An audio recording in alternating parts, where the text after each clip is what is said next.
Bayangin kalau hidup ini adalah film Marvel, dunia internasional itu kayak semesta MCU, di mana ada tim Avenger alias negara-negara besar dan villain-villain yang terus bikin masalah. Nah sekarang kita ada di fase baru. Indonesia baru aja gabung BRICS, blok ekonomi yang sering dibilang sebagai Avenger-nya negara berkembang. Isinya ada Brazil, Rusia, India, China, dan Afrika Selatan. Indonesia sebagai anggota baru kayak Spider-Man yang tiba-tiba diajak nongkrong sama Captain America, Iron Man, dan Thor. Keren kan?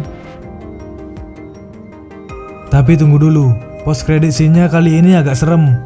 Soalnya di saat kita lagi senang-senangnya gabung BRICS, di belahan dunia lain Donald Trump 2.0 resmi balik lagi jadi presiden Amerika Serikat. Nah kalau Trump pertama udah kayak Loki, licik, sulit ditebak tapi masih punya sisi manusiawi, Trump 2.0 ini lebih mirip Thanos yang udah ngamuk. Dia datang dengan agenda besar yang bisa bikin BRICS dan Indonesia pusing 7 keliling. Trump 2.0 ini bukan sekedar versi reboot, tapi lebih kayak upgrade villain di sequel film. Pas periode pertama jadi presiden, Trump bikin geger dunia dengan perang dagang melawan China, keluar dari Paris Agreement, dan nge-snap jari buat ngerusak tatanan perdagangan internasional. Tapi sekarang dia kembali dengan agenda yang lebih agresif, slogan lamanya America First dibawa kembali. Bedanya kali ini dia lebih nekat buat ngehantam negara-negara yang dianggap mengancam dunia ekonomi Amerika, khususnya negara BRICS yang baru aja kita nyemplung di sana. I was saved by God to make America great again.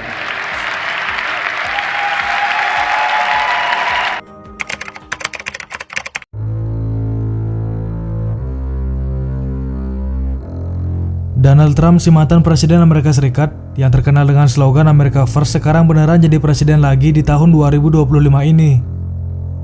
Apakah gabung BRICS ini bisa berubah dari keputusan strategis jadi blunder besar yang bikin pusing? Kenapa WQX bisa nanya pertanyaan bodoh kayak gitu? Karena Trump nggak bakal jadi Trump yang dulu. Trump 2.0 ini lebih nekat, lebih penuh ambisi, dan mungkin lebih ekstrim.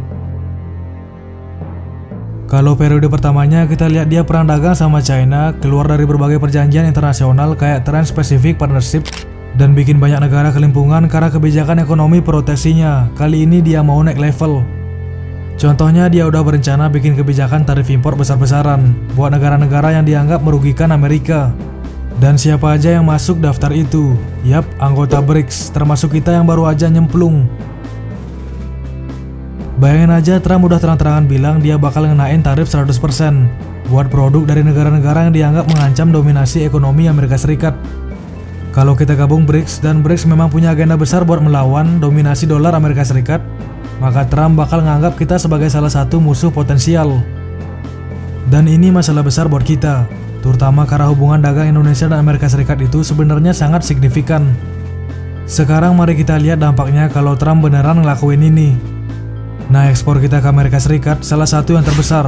Tahun 2023 nilainya mencapai 23,28 miliar US dollar. Angka ini nggak main-main, karena barang-barang yang kita ekspor itu adalah andalan ekonomi kita. Tekstil, pakaian, sepatu, barang elektronik, dan produk-produk lainnya. Nah, kalau Trump kasih tarif 100% ke barang-barang ini, harga produk kita di pasar Amerika bakal jadi mahal banget. Konsumen di sana pasti lebih milih produk lokal atau barang dari negara lain yang lebih murah. Dan apa yang terjadi ke kita? Kita kehilangan pasar besar, ribuan lapangan pekerjaan bisa terdampak, dan neraca perdagangan kita bisa berantakan.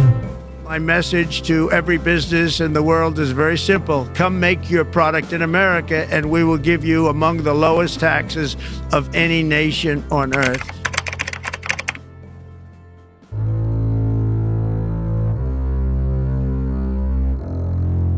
Nah sekarang masuk ke masalah BRICS. Kenapa Trump begitu marah sama BRICS? Karena blok ini punya agenda besar, yaitu dedolarisasi. Buat yang belum tahu, dedolarisasi adalah upaya untuk ngurangin ketergantungan pada dolar Amerika Serikat dalam perdagangan internasional.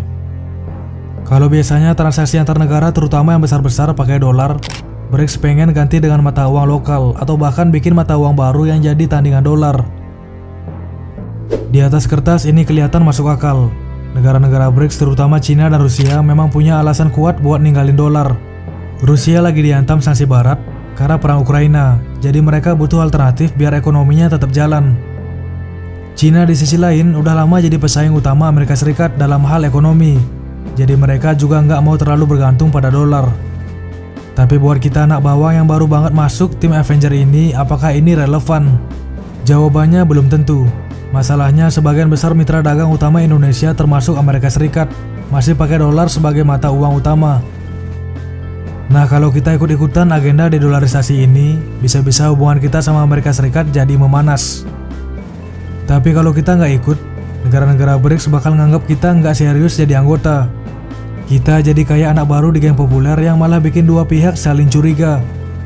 Baru nyemplung mereka pada curiga. Dipikir-pikir geopolitik Indonesia agak lucu sih. Nah, masalahnya nggak berhenti di situ. Gabung ke BRICS juga bikin kita kelihatan lebih dekat ke Cina dan Rusia. Dua negara yang udah lama jadi musuh Amerika Serikat. Amerika Serikat nggak bakal diem aja. Kalau mereka lihat Indonesia terlalu condong ke BRICS, mereka bisa mulai ngurangin kerjasama ekonomi atau bahkan kasih sanksi nggak langsung ke kita. Dan jangan lupa, Amerika Serikat itu salah satu investor terbesar di Indonesia, terutama di sektor teknologi dan energi. Kalau mereka tiba-tiba cabut, dampaknya bakal terasa banget. Oke, terus apa sebenarnya keuntungan kita gabung BRICS? Banyak yang bilang, oh ini bikin kita punya lebih banyak pilihan kerjasama ekonomi. Kita nggak perlu terlalu bergantung ke Barat. Tapi masalahnya keuntungannya itu belum jelas. Yang udah kelihatan justru potensi konfliknya. Gabung ke BRICS berarti kita harus terlibat dalam agenda-agenda mereka, termasuk dedolarisasi yang sebenarnya belum tentu sesuai dengan kepentingan kita. Nah, di sisi lain, BRICS memang bisa jadi peluang kalau kita bisa main cantik. Kita bisa manfaatin kerjasama ini buat ningkatin perdagangan dengan negara-negara BRICS lain. Misalnya, kita bisa jual lebih banyak barang ke Cina atau India, dua pasar besar yang masih punya banyak potensi buat kita eksplor. Tapi ini butuh strategi yang jelas. Kita nggak bisa cuma ikut-ikutan tanpa rencana. Nice to talk to you. How are you? Fine, thank you. I would like to congratulate you on your election as President of the United States of America.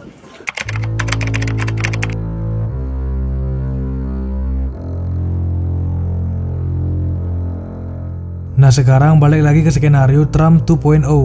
Dari dulu sebenarnya kita udah mikir kalau dia jadi presiden lagi, Indonesia harus siap dengan berbagai kemungkinan. Pertama, kita harus jaga hubungan diplomatik dengan Amerika Serikat.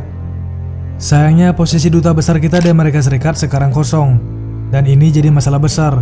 Kita butuh seseorang yang bisa jadi jembatan komunikasi antara Indonesia dan Amerika Serikat, terutama kalau situasi makin memanas.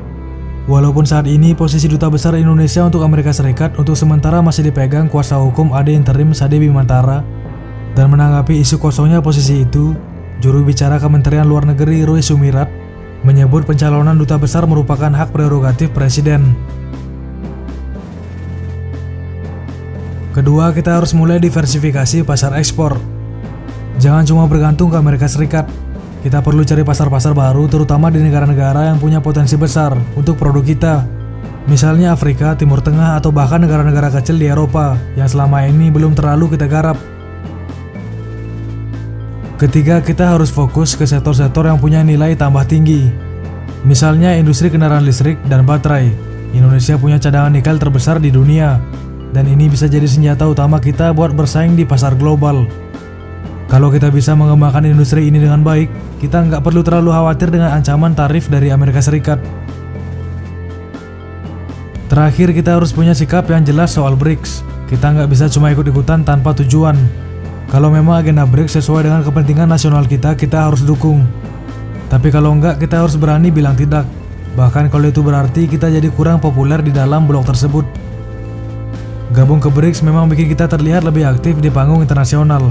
Tapi kalau nggak hati-hati, ini bisa jadi pedang bermata dua yang malah merugikan kita. Para pemimpin Indonesia harus cerdas, bukan nekat.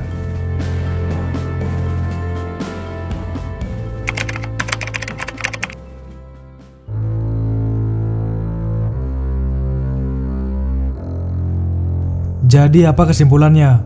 Gabung BRICS adalah langkah besar yang bisa membawa manfaat, tapi juga resiko yang nggak main-main. Dengan Trump 2.0 balik ke kursi presiden, dunia internasional bakal jadi medan perang ekonomi yang lebih panas. Indonesia harus siap menghadapi tantangan ini dengan strategi yang matang. Ini ibarat main kartu. Semua ini sangat bisa menguntungkan bagi Indonesia selama kita bisa memainkan kartu dengan cantik. Pertanyaannya sekarang, apakah kita sudah siap? Atau kita cuma pemain pendukung dalam perang besar ini? Seperti di Avengers, mungkin kita butuh strategi endgame buat keluar dari krisis ini. Dan pertanyaan berikutnya, apakah para pemimpin kita bisa memainkan kartu dengan cantik dan bijak? Bagaimana menurut kalian? Tulis pendapat kalian di kolom komentar video ini. Coba diskusi di kolom komentar, karena diskusi kalian yang akan membawa topik ini lebih berkembang. Dan subscribe WQWEC jika kalian tidak ingin terlewatkan video pembahasan terbaru yang seperti ini. Terima kasih. Thank you, sir. Thank you, sir, Mr. President. Thank you, sir. Once again, congratulations. Thank you very much, and we'll talk to you soon. Take care of yourself. Thank you, sir. Bye. Thank you. Thank you. Thank you. Bye. Bye.